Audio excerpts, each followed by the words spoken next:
mieux s'immerger dans la réalité politique, sécuritaire, économique et sociale d'Israël, connectez-vous chaque matin sur Studio Kalita.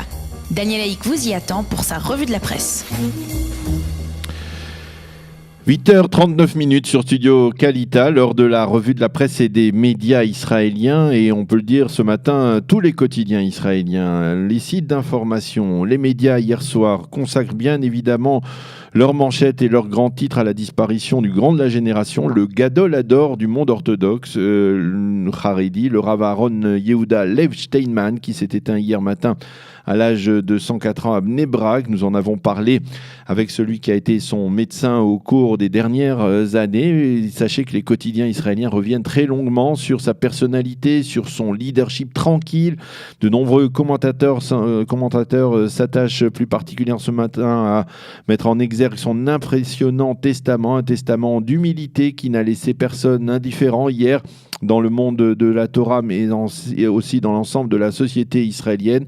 Et ce matin, tout naturellement, nous commencerons nos survols de la presse et des médias par les titres d'information dans les sites d'information Haredi les plus célèbres, comme le Kikar HaShabbat et Bet Hadré Haredim. Ce sont les deux sites d'information très connus et très populaires dans le monde orthodoxe. Commençons par le Kikar HaShabbat pour rendre hommage au Rav Steinman. Le site d'information publie ce matin en page d'ouverture la dernière vidéo réalisée du Rav Steinman vivant avant sa disparition. Le message spirituel que le Rav il livre est clair et limpide.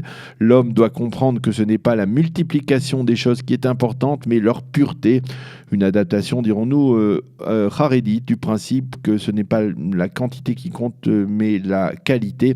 Le site résume également les obsèques du Rav Steinman en 6 clichés pour les 6 heures qui ont passé entre le moment où il a rendu l'âme à son créateur et celui où il a été inhumé dans le cimetière de Ponyovitch à Bnei Brak. On y voit des photos de centaines de milliers de fidèles venus l'accompagner vers sa dernière demeure, ou encore de grands rabbinim déchirer leurs vêtements en signe de deuil. Dans ce site, comme dans le second site orthodoxe Bet Hadré Haredim, on trouve de nombreux témoignages visuels de la vie du Rav Steinman, comme cette visite filmée de l'extrêmement modeste appartement du Rav Steinman, rue Chazon Ish 5 à Bnei Brak, un appartement délabré sans le moindre signe de luxe, des murs dont la peinture s'est détachée, et puis un mobilier d'une extrême pauvreté, un lit de ce que l'on appelle en Israël les lits de la sornout, dans lequel apparemment le Rav a dormi pendant des décennies, un tabouret en bois très primaire sur lequel il a étudié pendant des milliers d'heures, la cuisine avec une simple casserole dans laquelle le Rav faisait cuire un repas frugal, des faits de pommes de terre et de carottes. Et je puis témoigner personnellement pour avoir rendu visite il y a quelques années au Rav Steinman. Dans cet appartement, on a du mal à imaginer que la plus grande sommité de la génération du monde de la Torah ait pu habiter ici dans un tel appartement pendant des décennies. Les quotidiens israéliens dans leur ensemble reviennent sur les grandes étapes de la vie de celui qui était aussi appelé Maran Rosh HaYeshiva, de sa naissance à Brisk, la ville où il est également né Menachem Begin, jusqu'à son départ. Pardon, nous excusons bien entendu. Je reviens et je disais que les quotidiens israéliens dans leur ensemble reviennent sur les grandes étapes de celui qui était aussi appelé Maran Rosh HaYeshiva, de sa naissance à Brisk, la ville où est également né Menachem Begin, jusqu'à son départ en 1937 pour la yeshiva de Montreux, la yeshiva Etzraïm de Montreux du Rav Botchko. où il a enseigné entre 1937 et 1945 avant de faire son aliyah et de s'installer donc à Bnei Brak, d'où il va s'imposer naturellement avec une extrême humilité et une vie d'ascétisme très prononcée comme l'une des grandes figures du judaïsme orthodoxe d'après-guerre. Mais ce qui est marquant ce matin, eh bien, ce sont les quotidiens et les sites d'information généraux qui eux aussi ne cachent pas leur admiration face au testament que le Rav Steinman a laissé et dans lequel il donnait des directives très précises sur le déroulement de son enterrement. Voici quelques extraits ou même la quasi-totalité de ce testament. Je vous prie instamment de ne pas dire lors de mes obsèques, écrit le Rav Steinman, d'oraison funèbre, que ce soit devant moi ou non, ni d'organiser de rassemblement de deuil. N'écrivez aucun article à mon sujet dans les journaux quotidiens, les hebdomadaires ou les mensuels. Il suffit simplement de publier ma photo. Je ne souhaite pas que des annonces soient imprimées sur mon enterrement, ni que le public soit informé par haut-parleur ou à la radio. Il suffit qu'il y ait 10 personnes à mon enterrement. Je voudrais que l'on laisse passer le moins de temps possible entre mon décès et mon enterrement et que cela soit fait rapidement, écrit également le Rav Steinman. La place, avant de préciser, la place de ma tombe doit être parmi des gens simples. Je ne veux aucun qualificatif sur la pierre tombale. Il faudra écrire tout simplement: ici repose Rabbi Aaron Yehuda Leib Steinman, fils de Rabbi Noach Tzvi Steinman. La pierre tombale doit coûter le moins cher possible et être très simple. Il ne faut pas gaspiller de l'argent dans l'achat d'un endroit au cimetière qui reviendrait cher. Mais si l'on veut donner de la tzedaka, alors qu'on le fasse sans cela. Il faut se contenter de venir sur ma tombe, écrit le Rav Steinman, selon la coutume, après la fin des Shiva, au 30e jour et pour le Yartzai de l'année, sans perdre trop de temps et risquer de perdre de temps pour l'étude de la Torah. Et si cela doit prendre du temps de chercher un endroit pour prier et provoquer un bitul Torah, il vaut mieux étudier à ce moment-là. Je demande à tous ceux qui veulent me faire du bien d'étudier un chapitre de Mishnayot avant la fin des 12 mois. Quant aux jeunes filles, elles diront chaque jour 10 chapitres de Tehilim. Je demande également qu'on ne me mentionne pas en mon nom, me mentionne pas mon nom en disant que j'étais un tzaddik qui craignait Dieu, pour que je n'ai pas honte dans le monde de la vérité.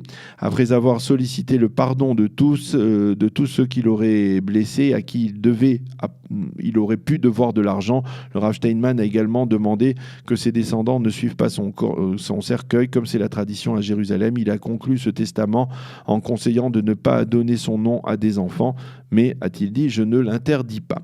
Finalement, donc, ce testament qui a été lu pendant les obsèques et qui a, d'une certaine manière, stupéfait, on va dire, l'ensemble des quelques centaines de milliers de personnes qui étaient présents hier aux obsèques, et on va dire même l'ensemble de la société israélienne, eh bien, ce testament s'est avéré trop dur à respecter. Il a fallu que l'autre sommité rabbinique la plus connue après le Rav Steinman, le Rav Chaim Kanievski, décrète que malgré la demande du Rav Steinman, il n'était pas possible de l'inhumer sans prononcer, comme il le souhaitait, la moindre oraison funèbre.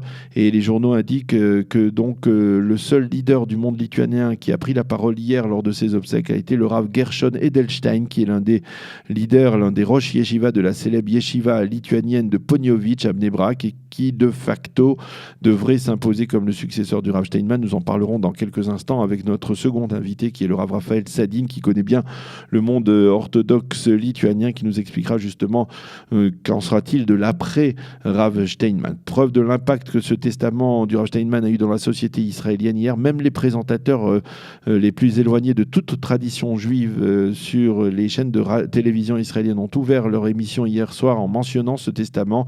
Et comme l'a dit l'un des présentateurs très laïque sur l'une des chaînes de télévision, à une époque où la corruption est omniprésente, où nos leaders ne cachent pas leur goût du luxe, l'extrême humilité du Rav Steinman force l'admiration. Preuve en est d'ailleurs, le Yediot Aharonot titre ce matin en 2 mots: Gadol adore, il était le grand de la génération, un titre qui est généralement l'apanage des milieux orthodoxes et que le grand quotidien a adopté donc pour rendre ce matin hommage au Rav Steinman. Le journal montre ce matin une impressionnante photo des quelques 200 000 personnes qui ont accompagné le Rav vers sa dernière demeure. Et Sivan Rav Meir, la célèbre journaliste orthodoxe de l'ex-seconde chaîne de télévision, Sivan Rav Meir, écrit ce matin en une du Yediot Aharonot: le Rav Steinman était un leader d'une petite taille mais d'une immense grandeur spirituelle. Pendant 364 jours par an, on nous explique ce qui n'est pas bien dans le monde orthodoxe. Hier, pour un seul jour, la société israélienne s'est arrêtée pour admirer ce qui est bon et beau au sein de cette société. Et même ceux qui sont éloignés des valeurs du judaïsme ont pu se sentir concernés par les valeurs que le Rav Steinman a mises en avant durant toute sa vie: modestie, étude, persévérance, sensibilité et pudeur, écrit Sivan Rahav. Dans le Israël Hayom, qui titre ce matin Mort d'un leader, Chaim Schlein insiste sur cette idée et écrit ce matin: seuls de véritables leaders adulés comme le Rav Steinman, qui sont capables de donner l'exemple, peuvent conduire un tel public. Il était la lumière solide préservant le monde de la Torah, écrit Chaim Schlein, tandis que Yehuda Schlesinger, toujours dans le Israël Hayom, parle de son leadership simple et retenu. Le Haaretz, qui lui aussi publie en évidence le testament du Rav Steinman, Steinman se penche, lui, sur l'après-Rav Steinman, et il écrit ce matin: le façonnement de l'héritage spirituel laissé par le Rav Steinman devrait déterminer le futur de la société orthodoxe en Israël.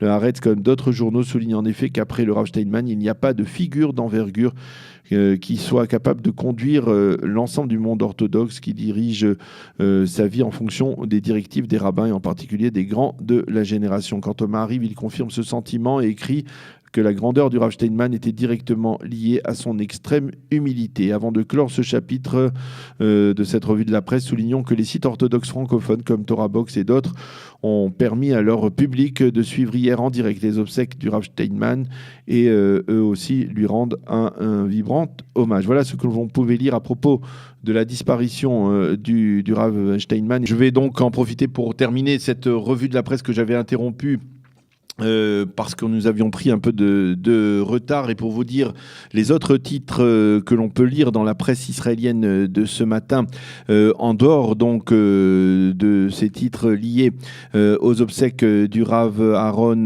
Lev Steinman, dans un article publié dans la revue américaine Defense News, le ministre israélien de la Défense, Avigdor Lieberman, écrit qu'il faut qu'Israël unisse ses efforts avec l'Arabie saoudite contre l'Iran. Et en marge, l'Iran déclare aux responsables du Hamas dans la bande de Gaza: nous vous aiderons à freiner la déclaration de Donald Trump reconnaissant Jérusalem comme capitale de l'État d'Israël. Les journaux israéliens reviennent également ce matin sur la loi des supérettes qui a été votée dans la nuit de lundi à mardi, une loi qui va permettre au ministre de l'Intérieur de décider si oui ou non il autorise l'ouverture de supérettes le Shabbat. Et comme le ministre de l'Intérieur n'est autre qu'Aryeh Deri, le leader du parti Chasse, il est fort probable qu'il s'abstienne de fournir des autorisations d'ouverture donc de ces supérettes dans d'autres villes que la ville de Tel Aviv, où la décision donc a été, vous le savez, déjà prise il y a plusieurs mois. Le Israël Hayom annonce ce matin que le Premier ministre devrait encore une fois être interrogé par les enquêteurs de la police d'ici la fin de la semaine.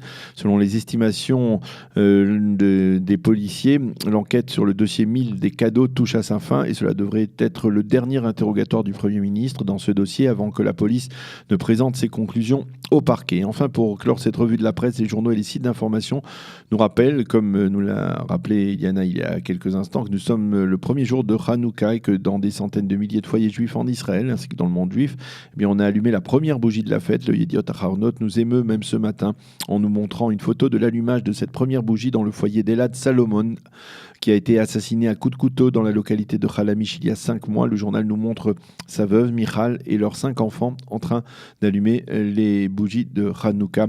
En dépit de l'absence de leur père, eh bien, on les voit sourire, et le journal titre: de l'obscurité à la lumière. Voilà, c'est la fin de cette revue de la presse. Il est 8h56. Nous allons terminer bientôt cette heure d'actualité